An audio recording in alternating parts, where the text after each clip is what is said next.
Social media पर अयोध्या के बारे में जोरों से चर्चा चल रही है। कुछ लोग उलूल जुलूल बातें भी अयोध्या वासियों के बारे में बोल रहे हैं।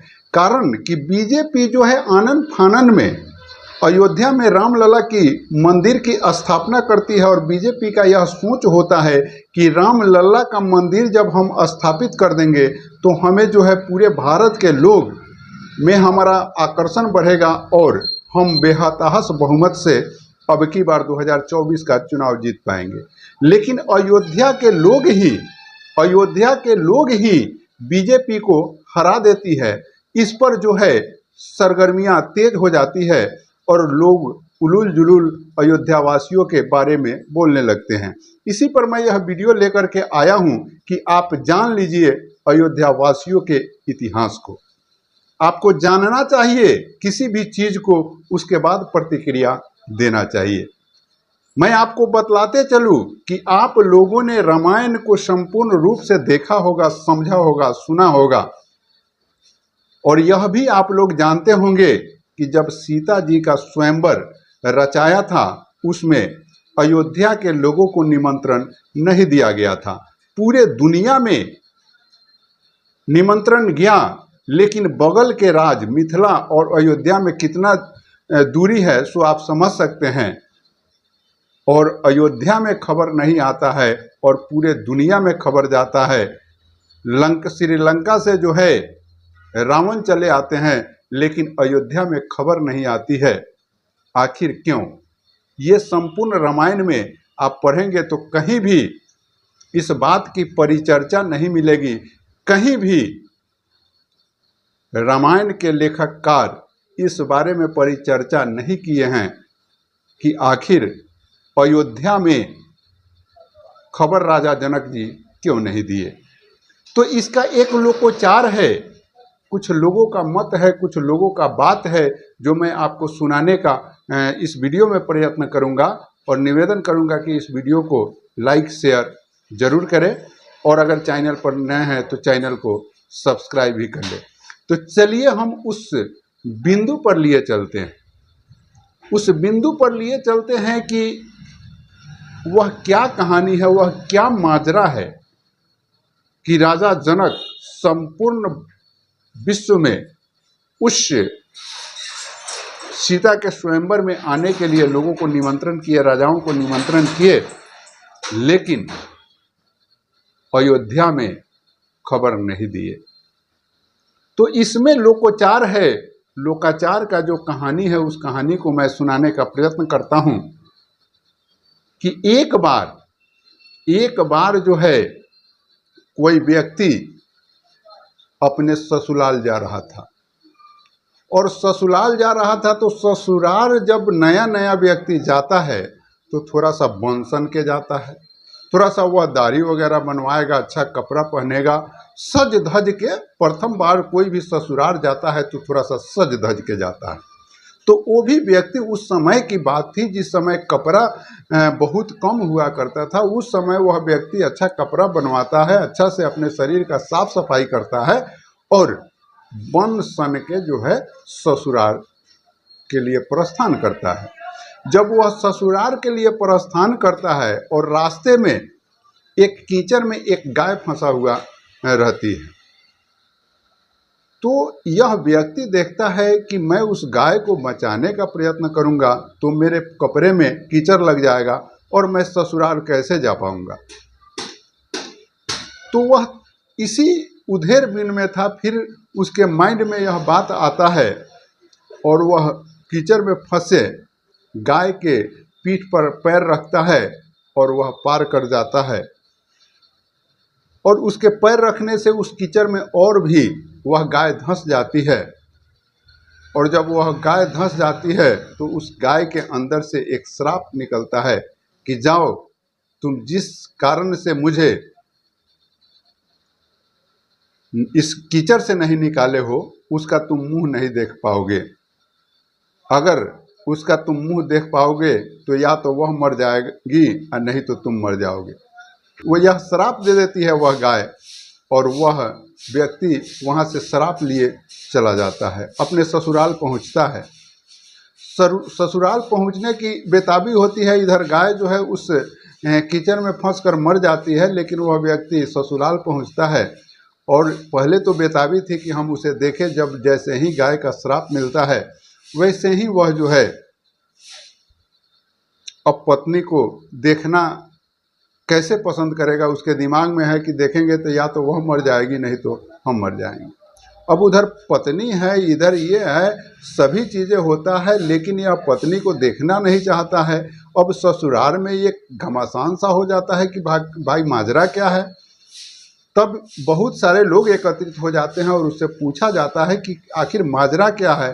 तो ये तमाम कहानियों को वह बतलाता है।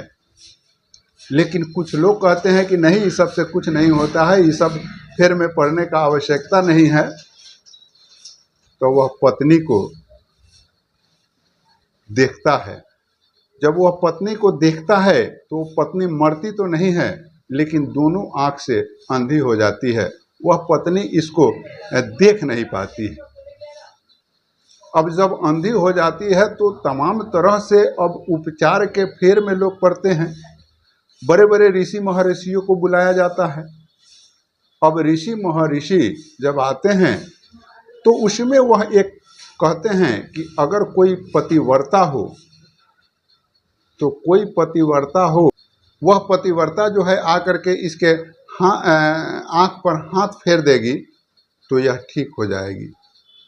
अब ये तमाम बातें होता है और लोग अब पतिव्रता के फेर में पड़ते हैं। अब राजा दशरथ के पास खबर आती है और राजा दशरथ कौशल्या से इस घटना के बारे में बतलाते हैं और यह कहते हैं कि अपने राज में अगर कोई सतीव्रता हो, पतिव्रता हो, तो वह उस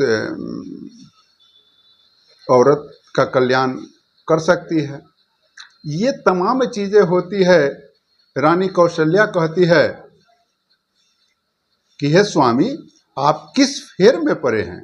आपके अयोध्या में तो एक आम नारी भी सतीव्रता है। आपको अभी इतना ज्ञान नहीं है कि आपके राज में कैसे लोग रहते हैं। आपके राज का एक एक नारी सतीव्रता है। इतना आपका शासन जो है लोकप्रिय है। अब राजा दशरथ जो हैं, यह बात जब सुनते हैं कौशल्या का, तो कहते हैं कि क्यों न जो झाड़ू लगाती है उसी को भेज दिया जाए। तो झाड़ू लगाने वाले को राजा दशरथ भेज देते हैं और वह जब वहाँ जाती है और अपना हाथ उस औरत के आँख पर फेरती है तो वो उसका नज़र खुल जाता है। तो यह नज़र जब उसका खुल जाता है तो ये पूरे देश दुनिया में इस बात की परिचर्चा होती है कि आखिर इस दुनिया में एक ऐसा भी राज है जिसमें हर एक नारी जो है वहाँ सतीव्रता है, और वह झाड़ू लगाने वाली नारी जो है आती है और हाथ फेर देती है तो इसका अंधापन दूर हो जाता है। इतना परिचर्चा और इतना महानता अयोध्या के कहानियों में समाहित था। और यही सारे कहानियों को राजा जनक भी सुने थे। और राजा जनक जब अपने बेटी सीता का स्वयंवर रखे तो उनको यह भय था कि अयोध्या में ऐसे ऐसे लोग हैं, कहीं एक झाड़ू लगाने वाला ही यहाँ आ जाए और अगर इस स्वयंवर के धनुष को तोड़ दे तो हमको तो हमारे बेटी का शादी उस झाड़ू लगाने वाले से करना होगा। और यही सोच करके राजा जनक जो है अयोध्या में खबर नहीं भेजते हैं। ये लोकवाणी है। और जो लोकवाणी कहते हैं वो कहीं ना कहीं किसी न किसी ग्रंथ से इस कहानी को ज़रूर लिए होंगे। और यही सोच करके राजा जनक जो है यहाँ खबर नहीं देते हैं।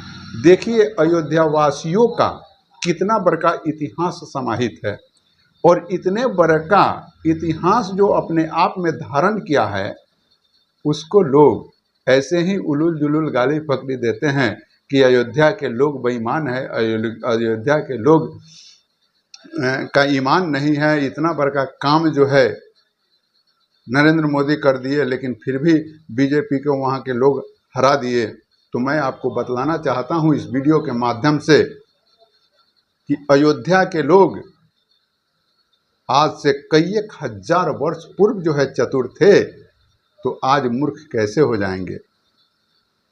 जो राम इस संसार को सीख देते हैं, उसको एक पार्टी विशेष का आदमी यह कहता है कि हम राम को लाए हैं। जो राम इस संसार को लाए हैं और उस राम को एक आदना सा व्यक्ति कहे कि हम लाए हैं, तो क्या अयोध्यावासी इतना मूर्ख हैं? सोचिए, बताइए, कमेंट करिए। क्या अयोध्यावासी इतना मूर्ख है कि इस बात को नहीं समझे? अगर राम को आप भगवान मानते हैं, राम को ईश्वर मानते हैं, तो ईश्वर इस संसार को लाते हैं और उसको एक व्यक्ति कहे कि हमने लाया, तो अदुविधा तो वहीं पैदा हो गया ना। आपका चालाकी या आपका मूर्खता तो वहीं झलक जाता है। जो पूरे दुनिया को जो सृजन करता है, उसको आप कहते हैं कि हम लाए हैं, उसका सृजन हम किए हैं, तो उनके तो आप अस्तित्व को मिटा रहे हैं। और इस चीज को अयोध्यावासियों ने देखा, सुना, समझा और एक सबक दिया बीजेपी को कि आप राम को नहीं, राम आपको लाए हैं। जय हिंद साथी।